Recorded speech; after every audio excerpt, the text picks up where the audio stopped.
daughters, sisters, and wives. They're gonna change our lives. In women, in girls. They'll make a better world. Invest in her. Invest in her. Invest in her. And now here's your host, Catherine Gray. Hi, welcome to this week's episode of Invest in Her. I'm your host, Catherine Gray, founder of SheAngelInvestors.com and also co-founder of the She Angels Foundation.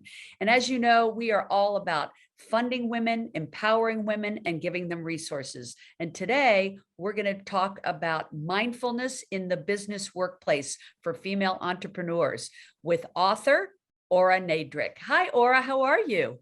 Hi, Catherine. I'm great. How are you? Good, good. I want to talk about your new book. I also want to talk about the fact that you are the founder of the Institute of Transformational Thinking.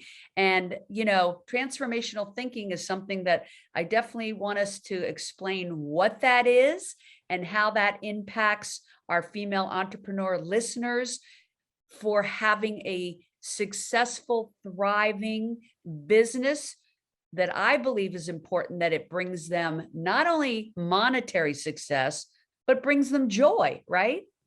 Absolutely. Yes. Yeah. So you have a new book out. It's coming out actually tomorrow called... No, it's coming out November 11th. Oh, you're right. Yes. Yes, tomorrow. This is the 10th. You're so right, Catherine. Thank you for the reminder. It happens before you know it. And Yeah. It's called Mindfulness and Mysticism. And I take it we could get that on Amazon. You can for sure. Here it is, even though it's not officially out. I do have a copy, author copy. Yes, you can pre-order it now on Amazon and it's officially out on the 11th. So now you're an author, speaker, about transformational thinking, about mindfulness, and you have written several books, but this is the most current one. And I want to mention that a thought leader that I'm a big fan of, Marianne Williamson, is a big fan of yours. And let's talk about why thought leaders like her are following you and talking about the revolutionary approach that you have to mindfulness, because combining mindfulness and mysticism sounds so intriguing. So I want you to explain that to our listeners. Well, it's my follow-up book to Live True, a mindfulness guide to authenticity, which Marianne also endorsed. So she's given me such magnificent endorsements, and, I'm so grateful for that. And her work is amazing as well. The book that is coming out on the 11th is a book that I feel like I'm taking mindfulness to a whole new level. I've written a lot about mindfulness. I blog about mindfulness. I speak about mindfulness. And for some people, they're like, I don't even think I really know fully what mindfulness is. And I think if you've read Live True, you're going to get a real basic, wonderful overview of what mindfulness is, what it means to live in the present moment as your authentic self. Show up in the moment as who you really are. Now I go over to mindfulness and mysticism, and some people might go, mysticism, oh, that sounds like, ooh, what is that? That sounds intriguing. That sounds mysterious. It's really not in a lot of ways. The reason why I combine mindfulness and mysticism is really to guide the reader on yet even a further journey of what being present really can bring into your life. I feel that mindfulness is the gift that keeps on giving. When we are present in our life, we are that much more alive. We are that much more aware. We are that much more able to not only experience life to its fullest, but everything that is involved in our life. That means our relationships, our work, our creativity, our joy. There isn't anything that mindfulness can't increase. And that the benefits of it are just endless. I'm a big fan of what it means to be present and fully aware in the moment. So in Mindfulness and Mysticism, your book, would you say that there are is it like instructions of how to be a more mindful entrepreneur in every day of your life, because I do think entrepreneurs get overwhelmed with how much there is to do. Let's face it, most entrepreneurs are wearing so many hats. And so how do they implement that mindfulness into their everyday life? What are some of the suggestions? A very good question and very true. Oftentimes, entrepreneurs and people that are really dynamic, or maybe even overachievers, if you will, and I don't say that in a negative way. Being an overachiever means you're really aspiring to do a lot.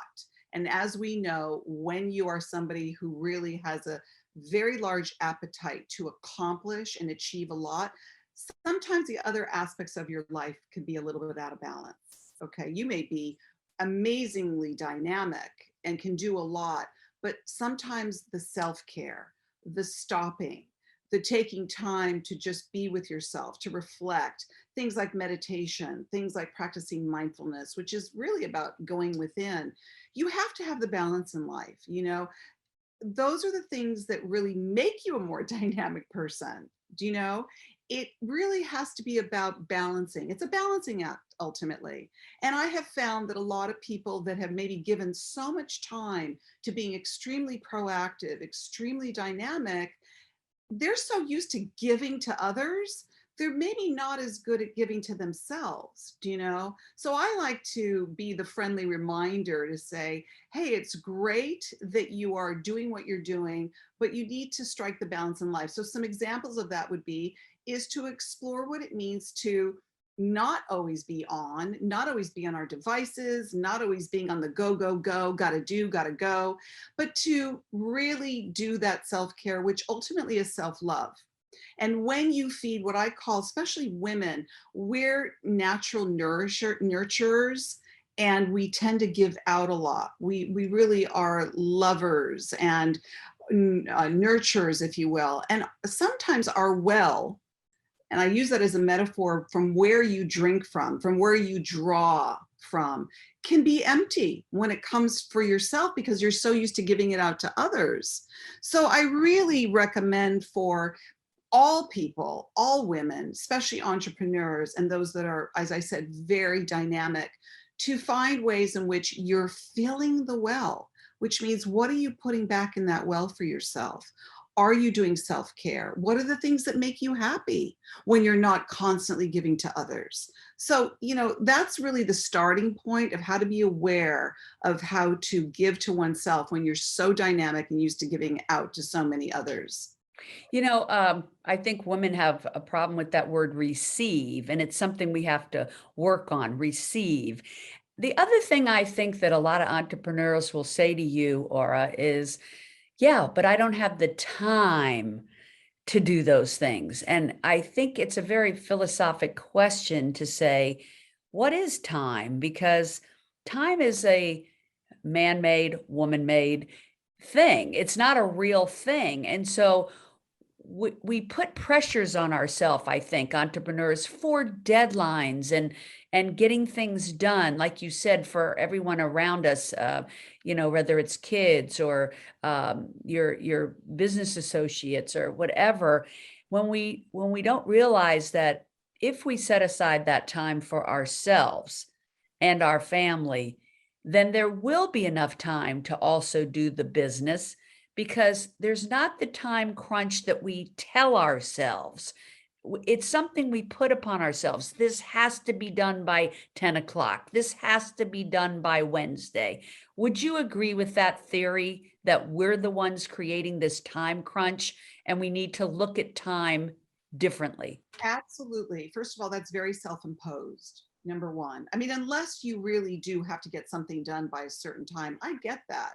There are sometimes things that have to be, you know, done in a timely manner.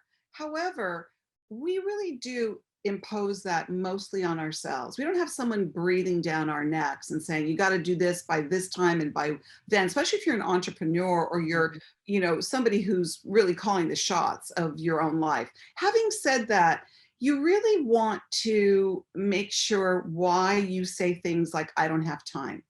Because, you know, I talk about that and Live True a lot. I say, who are we to waste time? And one of the ways in which we waste time is by not really honoring time, by not really saying, I'm worthy of this time that I'm going to give myself. And if I, again, diminish the well, if I don't replenish the well, then I'm really not giving myself the time that I need for myself. As a mindfulness teacher and also a meditation teacher, I used to teach so many people that say, oh, I don't have time for that. I don't have time for that. So I would start to give them, most meditations, sitting meditations are anywhere from 15 minutes, half an hour to an hour. Okay. So I felt like I was just plucking a chicken. I was like, okay, I'll give you a 10-minute meditation. Okay, I'll give you a 5-minute meditation. Now, there are some breathing meditations that take literally less than a minute. So really why I say that to people is that that's no excuse. When you say, I don't have time, that means you're not making time and you're not making it a priority. And also some of the things that we can do that really help us don't take a lot of time. Do you know? I agree with you. We take time every morning to meditate because I understand from Marianne Williamson, and I'm sure you agree, that it sets the tone for your whole day. Absolutely. And then who doesn't have time at night to take 5 minutes to write in a gratitude journal before you lay your head on the pillow for everything you're grateful for that day? And those two things alone can impact how you feel about yourself and life. And if that it empowers you, then that impacts your overall life. But because we're talking about business today, your business. And when I was talking about time, I know myself, sometimes I'll say I have to get these 10 things done today. And I realize, no, these other 3 things could wait till tomorrow. I'm not going to stress myself. I'm going to, be mindful, be present. The other thing is, wouldn't you agree that people will put 10 things on their list to do, especially entrepreneurs, for the day, 10 or more, and they look at it as though I have to get these 10 things done instead of taking one thing at a time and being totally mindful, which makes that task that you're doing so much more pleasant and enjoyable than when you're thinking of the other 9 you haven't done. So would you say that's one of the tactics, is to focus and be present on the task at hand? Absolutely, because mindfulness is being in the present moment with total awareness. And so that means that you're really focusing on what you're doing. And this isn't about multitasking, by the way, because the minute you start to multitask, you're dissipating the concentration.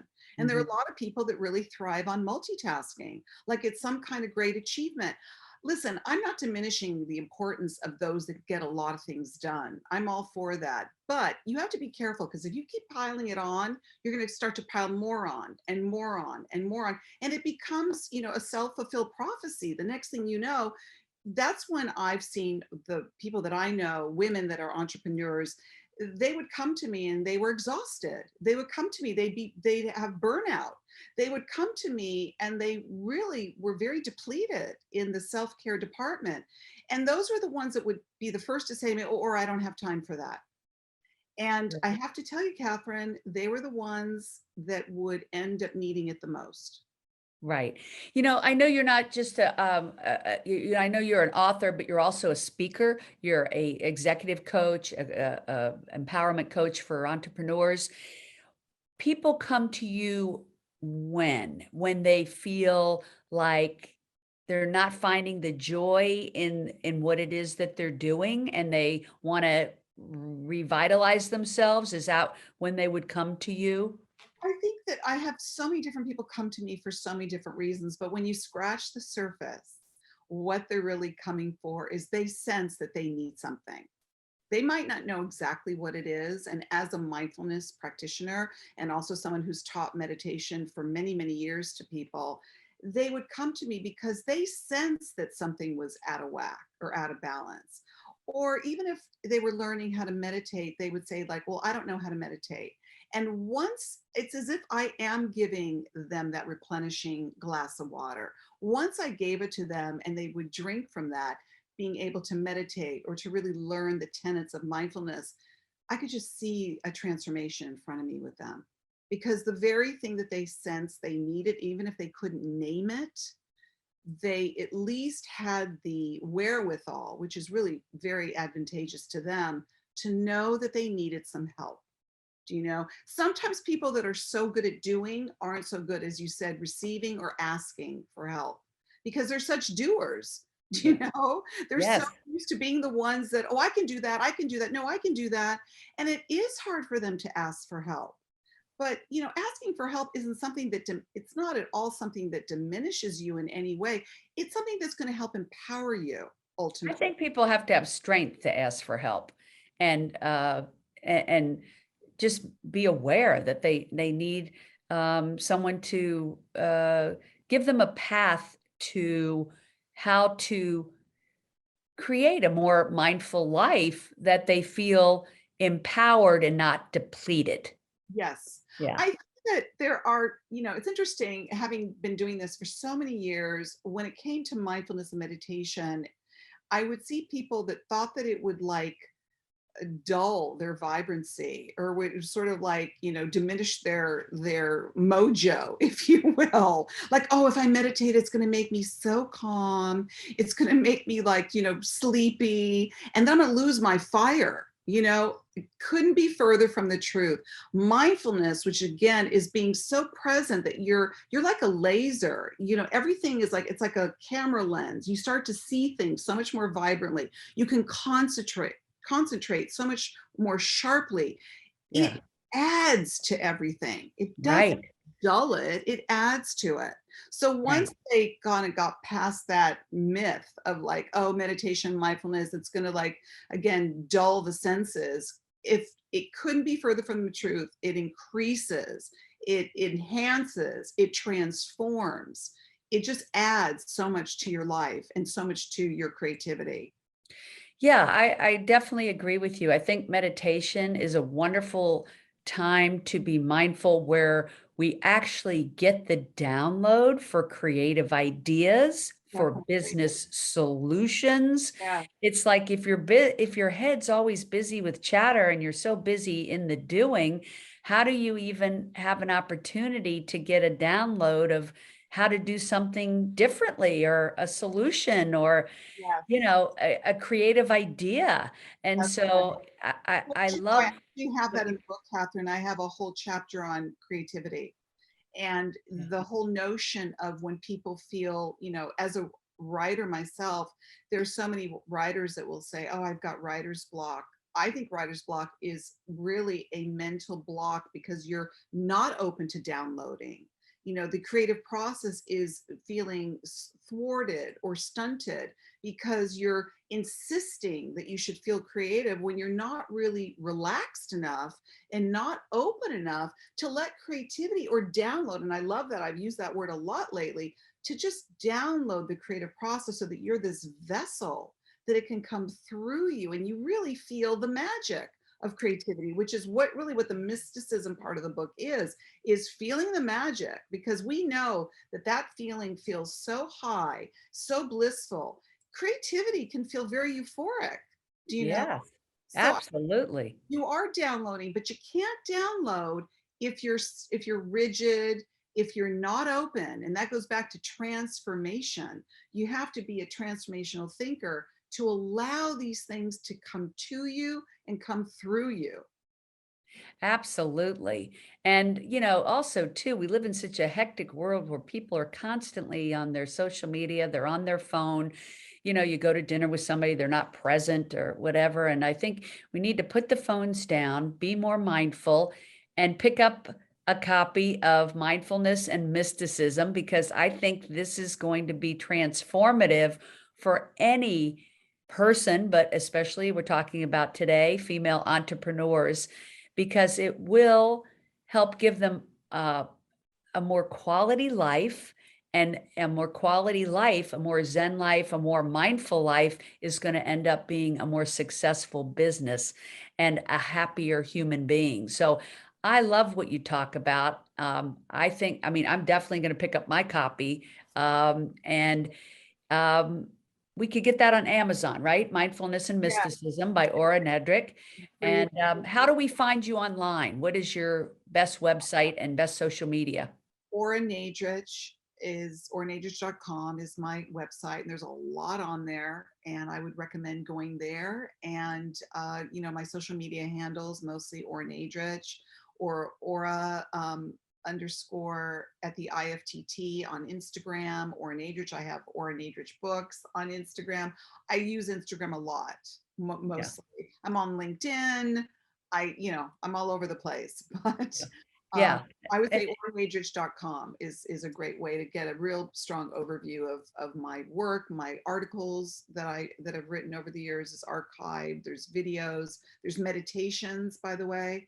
A lot. So we could find your videos on YouTube? Yes, Ora Great. Nadrich, Ora Nadrich meditations. Yeah, I'm on Insight, which is an app for meditations as well. You can download I'm on Spotify, I'm on Pandora. I've got a whole set of meditations on there. So yes, I definitely. love that. If anybody wants to start meditating, I think they should look you up for your free meditations. I'm going to spell it for people. It's ORA and then NADRICH for those that are not on video, but just listening to us. Ora Nadrich. So yeah, I mean, get started meditating and try it out and pick up a copy of Mindfulness and Mysticism, and see how this could transform your life, right? Absolutely. And I also want to say, Catherine, there's meditations, there's the audio book of Live True, which after every chapter, there's a meditation in that book as well. I So love that. a lot that's available to people. Wonderful. Great free resources. That's what we like our podcast to be all about, so that we can help propel women forward, but not just propel them forward in a successful way, but in, like you're saying, a mindful and happy and joyous way. Because don't we all want the world to be full of successful business people, but that are relating to each other on a mindful level, helping to make the planet a little kinder, a little better, and a little more joyous, right? Absolutely. Yes, definitely. Yes. And I also want to mention that you are a She Angel with our She Angels Foundation. So you're definitely a woman I'd love to have on my show that's paying it forward, because I think we all need to be doing that. And of course, She Angels Foundation gives grants to female-founded nonprofits that are helping women to thrive. So we're so appreciative to have you on our advisory board. Our She Angels advisory board is so many amazing women like Ora. And we are always looking for new members. You can visit sheangelsfoundation.org and become a member and learn about us. So please follow Ora on social media or visit her website, oranadrich.com. Follow us, of course, Catherine Gray, Invest in Her on Instagram. And then on the other social media, you can always look for She Angel Investors or She Angels Invest. Make it a great week, everybody. Remember to invest in her. Be sure to invest in another woman, and let's be supportive of each other. Pick up your book on Amazon of Mindfulness and Mysticism. Excited about that. Make it a great week, everybody. Thanks, Ora. thank you, Catherine.